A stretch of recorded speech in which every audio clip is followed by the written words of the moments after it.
स्वागत है आज के इस खास विश्लेषण में। आज हम बात करने वाले हैं मई 2026 में होने वाले एक बहुत ही बड़े और गहरे ज्योतिषीय बदलाव के बारे में, शनि का रेवती नक्षत्र में प्रवेश। देखिए, ये सिर्फ कोई आम खगोलीय घटना नहीं है, ये है ग्रेट कार्मिक रेकनिंग, यानी हमारे कर्मों का एक महा हिसाब। हम अक्सर अपनी जिंदगी में छोटे मोटे बदलावों की बात करते हैं, राइट? लेकिन यहाँ बात बिल्कुल जड़ों की हो रही है। तो चलिए बिना समय गवाए सीधे इस विषय की गहराई में उतरते हैं।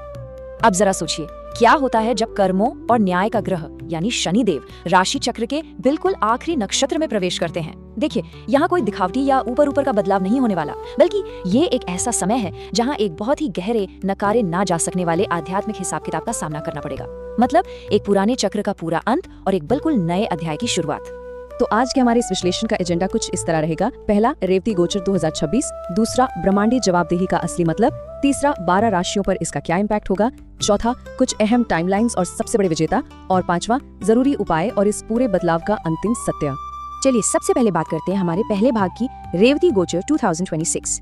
तो कैलेंडर में इस तारीख को मार्क कर लीजिए, रविवार 17 मई 2026 भारतीय समयानुसार ठीक दोपहर 3:49 पर एक बहुत बड़ी कॉस्मिक घटना घटेगी। शनिदेव रेवती नक्षत्र में प्रवेश करेंगे।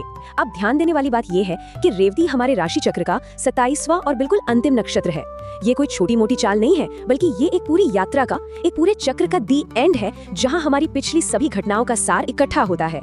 अब बढ़ते हैं दूसरे हिस्से की तरफ, जहां हम इस कॉस्मिक अकाउंटेबिलिटी या ब्रह्मांडीय जवाबदेही को थोड़ा और बारीकी से समझेंगे। पता है, शनि को लेकर एक बहुत बड़ा मिथक है। लोगों को अक्सर लगता है कि शनि सिर्फ डराने, सजा देने या इनाम देने वाले ग्रह हैं, लेकिन सच्चाई इसके बिल्कुल उलट है। ये समय कॉस्मिक अकाउंटेबिलिटी का है। शनि यहाँ एक सख्त ऑडिटर की तरह आते हैं, जो बिल्कुल निष्पक्ष रूप से कर्मों का हिसाब करते हैं। वो हमारी झूठी सुरक्षा और उन नकली रिश्तों की नींव को तोड़ देते हैं जो अब हमारे काम के नहीं रहे। क्यों? ताकि छिपे हुए सच सामने आ सके और जो कर्म लंबे समय से पेंडिंग है उनका निपटारा हो सके। असल में यह हमारी आत्मा की शुद्धि का एक बहुत ही शानदार प्रोसेस है। तो आइए अब आते हैं सबसे दिलचस्प हिस्से पर, भाग 3, हमारी 12 राशियों पर इसका क्या प्रभाव पड़ेगा। शुरुआत करते हैं पहली 3 राशियों से। सबसे पहले बात मेष राशि की। इनके लिए ये समय थोड़ा एकांत और आत्मचिंतन का होगा। जीवन की दिशा पर दोबारा विचार करने का समय। इसे अलगाव मत समझिए, ये खुद को फिर से खोजने का एक बेहतरीन मौका है। वहीं वृषभ राशि वाले, इनका जो नकली सोशल सर्कल है वो टूटेगा, लेकिन इसके बाद वो एक बहुत ही ठोस फाइनेंशियल नींव खड़ी करेंगे। और मिथुन राशि, शुरुआत में बहुत भारी स्ट्रक्चरल दबाव महसूस होगा, लेकिन उसी दबाव से निकलकर इन्हें असली नाम और सत्ता मिलेगी। मतलब हर चुनौती के पीछे एक बड़ा निर्माण है। अब जल तत्व की कर्क राशि को देखते हैं। इनकी पुरानी मान्यताओं और विश्वास की एक बहुत कड़ी परीक्षा होगी, और जब ये इस टेस्ट को पास करेंगे तभी भाग्य के नए दरवाजे खुलेंगे। सिंह राशि वालों के जीवन में कुछ अचानक से भावनात्मक घटनाएं हो सकती हैं, जो उनके पुराने ईगो यानी अहंकार के ढांचे को पूरी तरह से तोड़ देंगी। और कन्या राशि, इनके जीवन से वो सारे रिश्ते हमेशा के लिए खत्म हो जाएंगे जो कमजोर हैं, ताकि सिर्फ समझदार और मैच्योर रिश्ते ही टिक सकें। तुला राशि वालों के लिए ये गोचर एक जबरदस्त अनुशासित रूटीन लेकर आएगा।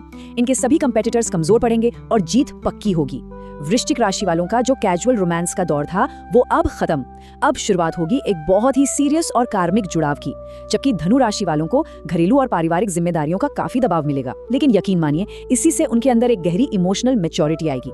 आखिरी 3 राशियों की बात करें तो मकर राशि वाले अपने कम्युनिकेशन स्किल्स के दम पर एक डिजिटल अथॉरिटी खड़ी करेंगे और अपनी किस्मत खुद लिखेंगे। कुंभ राशि वालों को लॉन्ग टर्म सिक्योरिटी चाहिए, तो शुरुआत में सख्त बजट और थोड़े दबाव से गुजरना ही होगा। और मीन राशि, भाई गोचर यहीं हो रहा है, तो इनका सबसे मजबूत आध्यात्मिक ट्रांसफॉर्मेशन होगा। पुराना स्वरूप पूरी तरह से खत्म और एक बिल्कुल नया, कहीं ज्यादा समझदार इंसान उभर कर सामने आएगा।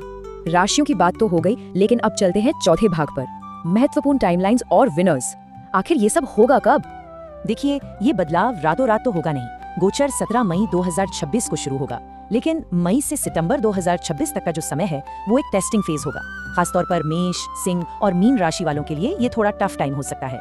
लेकिन इसके बाद की जो पिक्चर है, यानी 2026 से 2028 तक का समय, ये वृषभ, मिथुन, तुला और मकर राशि वालों को सबसे बड़े लॉन्ग टर्म विनर्स के रूप में स्थापित करेगा। ब्रह्मांड का पहिया घूमता जरूर है, बस थोड़े धैर्य की जरूरत है। और अंत में हमारा 5वां और सबसे अहम भाग, कुछ बेहद जरूरी उपाय और एक परम सत्य। इस भारी और शक्तिशाली गोचर के साथ बैलेंस बनाने के लिए कुछ बहुत ही प्रैक्टिकल कदम उठाने होंगे। रेवती नक्षत्र बुध का है और शनि इसमें आ रहे हैं, तो ऐसे में बेसहारा जानवरों को खाना खिलाना, राहगीरों की मदद करना और शनिवार को काले तिल का दान करना, ये सब बहुत इफेक्टिव रहेगा। और हाँ, खुद को शांत और सेंटर्ड रखने के लिए ओम नमः शिवाय या महामृत्युंजय मंत्र का नियमित जाप करना इस ऊर्जा को बहुत अच्छे से बैलेंस करेगा। जाते जाते महर्षि पराशर का एक बहुत ही गहरा प्राचीन सत्य समझना जरूरी है। शनि रेवती में जीवन से वो सब हटा देगा जो आत्मा की अगली यात्रा के योग्य नहीं है। बिल्कुल सही सुना।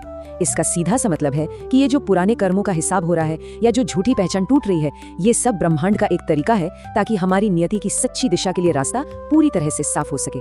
तो अब एक बहुत ही जरूरी सवाल मन में आता है, जब ब्रह्मांड खुद हमारी भलाई के लिए गैर जरूरी चीजों को हटा रहा है, तो क्या बदलाव से डरने के बजाय उसे खुले मन से अपना लेना कहीं ज्यादा बेहतर नहीं होगा? आज के इस विश्लेषण से जुड़ने के लिए आपका बहुत बहुत धन्यवाद।